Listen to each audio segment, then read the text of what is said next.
Right, Destiny. I went ahead and recorded myself working out the journal entry that we did today because I actually forgot to record the lesson. I'm so sorry.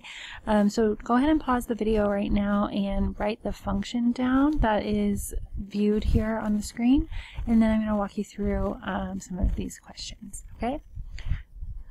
So on part A, I'm asking you for the slope of the tangent line at x equals 0, and then once we have that, we will determine the behavior of the function. So this is a lot like what you did yesterday. When you see slope of the tangent line, the immediate connection is for you to write the limit definition as x approaches a of f of x minus f of a all over x minus a. This formula represents f prime of a, which is the notation we're going to use for the slope of the tangent line, or you might hear me say derivative. It means the same thing. So in this case, the a value is 0 right here. So I'm going to rewrite again, but with a 0. What we're going to find is f prime of 0 using the definition, the limit as x approaches 0 of f of x minus f of 0 all over x minus 0. So in this particular case, we have a piecewise function, and if 0 is our input, we'll look right here at our interval and try to determine which piece to use. Since 0 is less than 2, I'm going to use the top piece, which means over here, whoops, sorry, ignore all that, I'm going to have the limit as x approaches 0 of that top function, x cubed minus 3x plus b minus f of 0. Let me do a little bit of side work here in a different color. To find f of 0, I simply need to evaluate this function at the input of 0. That's 0 cubed minus 3 times 0 plus b. When I simplify that, that's 0 minus 0 plus b, or b. So when I come down here, instead of f of 0, I get to input that value, which we just determined was b. And then I'll divide all of that by x minus 0, or simply x. From here, you'll notice some awesome stuff, right? The b's cancel. The two terms that are left over have an x in common, so this becomes, I'm going to write small so I can try and fit this without pausing, the limit as x approaches 0 of, with the factored out x squared minus 3 all over x.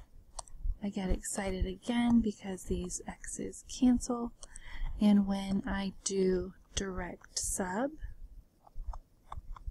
I get 0 squared minus 3, or a final answer of negative 3. It turns out the derivative, the slope or derivative at 0 is equal to negative 3. The only other thing that we'll need to do to make sure we address this question entirely is answer the next question, which says, using this information, determine the behavior of the function at x equals 0. Well, that means I use the value of my slope, which we just concluded is negative 3, to determine if our function is increasing or decreasing. In this case, since f prime of 0 is less than 0, f of x is decreasing at x equals 0. Okay, now I'm going to move on to part B, where we're asked to determine the equation of the tangent line at x equals 3. So, equation of the tangent line means I need to use point-slope form of a line to create a tangent line equation.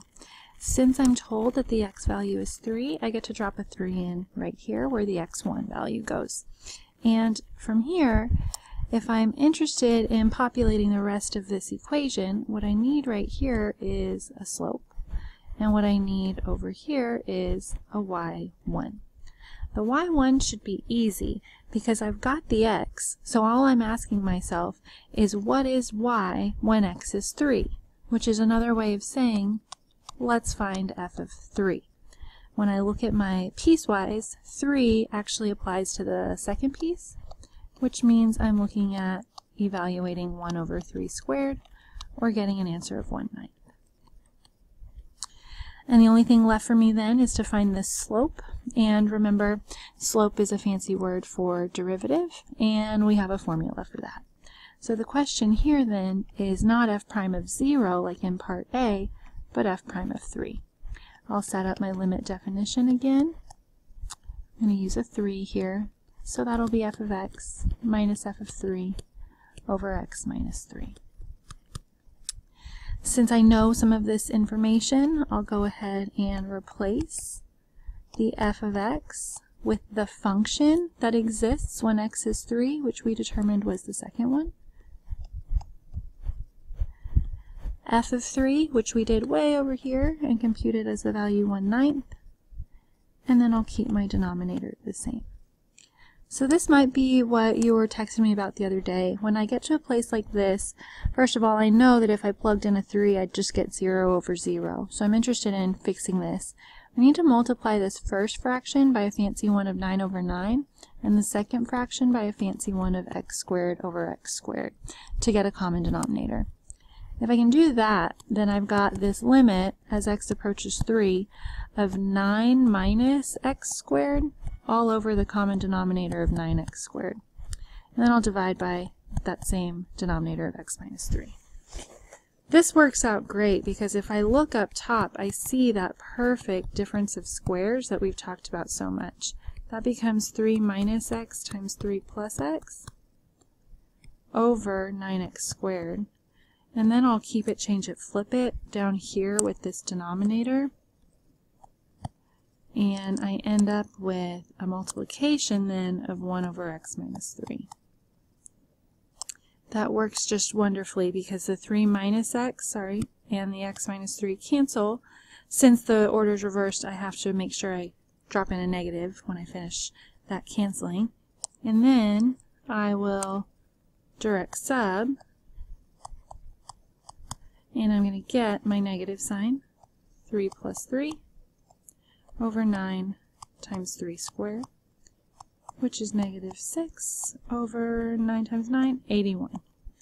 Which you can leave like that, or you can, if you're feeling fancy, reduce that by a factor of 3 to negative 2/27. Moral of this story is after all this limit work, we have found our slope, and we have our equation.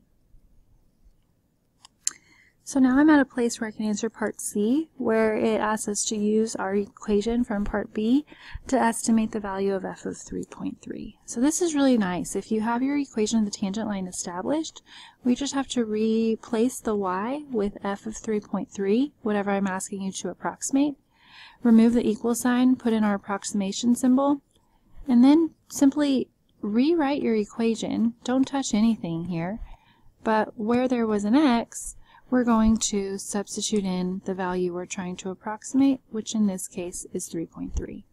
Since the College Board doesn't require us to simplify any of our answers, we get our point right here for the approximation. You don't have to do anything to it. The second question, though, is your estimate an over or an under to our true value is the point that's going to be a little bit harder to earn. This equation of the tangent line that we just wrote is what we get when we put a tangent line over here on the parent function, 1 over x squared, at around 3. So there's my line. And what we can see over here is that this region of our graph is concave up like a cup. And because of that, that means that our approximation is going to be slightly less than what the actual value on the blue curve is.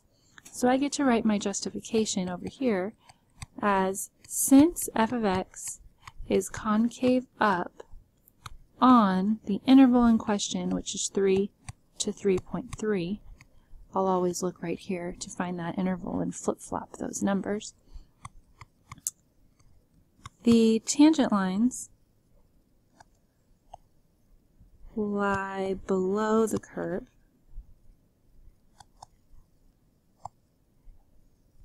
and this is an underestimate.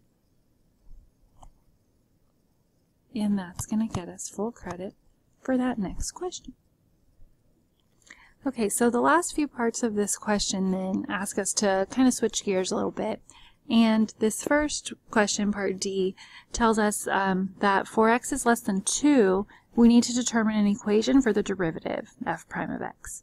This first piece is just telling us which piece of our piecewise function to use, and when x's are less than 2, that means we'll use the top piece. So just to ground us in that, that means we're going to be using the x cubed minus 3x plus b portion of the piecewise. And we want to write the equation for the derivative, f prime. Now, at the end of class yesterday, I shared with you that there's another general formula that we could be using to find derivatives. That's helpful when we don't have a particular point, or if we know we're going to be doing this over and over and over again. That'll save us a little bit of time. That definition was f prime of x equals the limit as h approaches 0 of f of x plus h minus f of x all over h. And knowing that, what we're going to do is try to apply this formula to our function. That's a 0, sorry. The biggest place students will make a mistake is right here, where we are asked to take our function and evaluate it at x plus h. Just as a side conversation real quick, the students who make a mistake here generally tell me that that is x cubed, minus 3x plus b plus h, which is 100% wrong. Don't do that. I'm not asking you to take the function and add h to it. That's what's happening right here, and that's not what I want. I'm trying to take my function and compose an x plus h into that equation everywhere there's an x. So what we did today was kind of introduce some new language to help us remember what to do. I do this in pre-calculus, and I tell students that means there needs to be a placeholder everywhere that an x used to be. And inside of that placeholder, this formula is asking us to drop in an x plus h. And then from there, we will subtract our entire function, of course using parentheses, and we'll divide the entire thing by h. Now, if we like algebra, this is like a dream come true, because what we get to do is a box method here, a couple boxes, to cube out and expand that cube, a distribution here, and a distribution of the negative sign over here. You might want to pause the video and give yourself an opportunity to try that algebra right now. Go ahead and pause me, and when you come back, I'll have the expansion here, and you can check yourself. Welcome back. The expansion is x cubed plus 3x squared h plus 3xh squared plus h cubed minus 3x minus 3h plus that b minus x cubed plus 3x minus b all over h. Here's the great part where I get to look really strategically at what I've got and cancel x cubes, 3x's, and b's. And if I look so carefully, every term that's left has an h in common. So I'm going to factor out my h,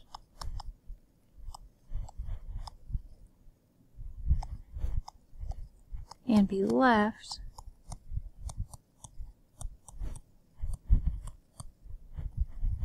with something that looks like this, which I can cancel again, do some direct sub,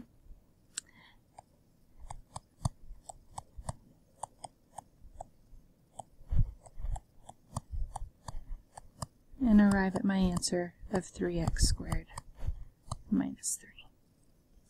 And that's the derivative of our function. Yay. Okay, so part E, this is the last one that we'll do. We didn't have time to do F today, but it's very aligned to part D. But anyway, the last thing that you'll be responsible for on your quiz on Monday is something like part E, where I ask you to take that same equation we were working with that we just found the derivative for right here and find the equations for all the horizontal tangent lines. So this was interesting because we had never done this before, but what I asked students to do was remind themselves of what a horizontal line looks like. something like this. And then we talked about what the slope of that line is. And if you remember from algebra,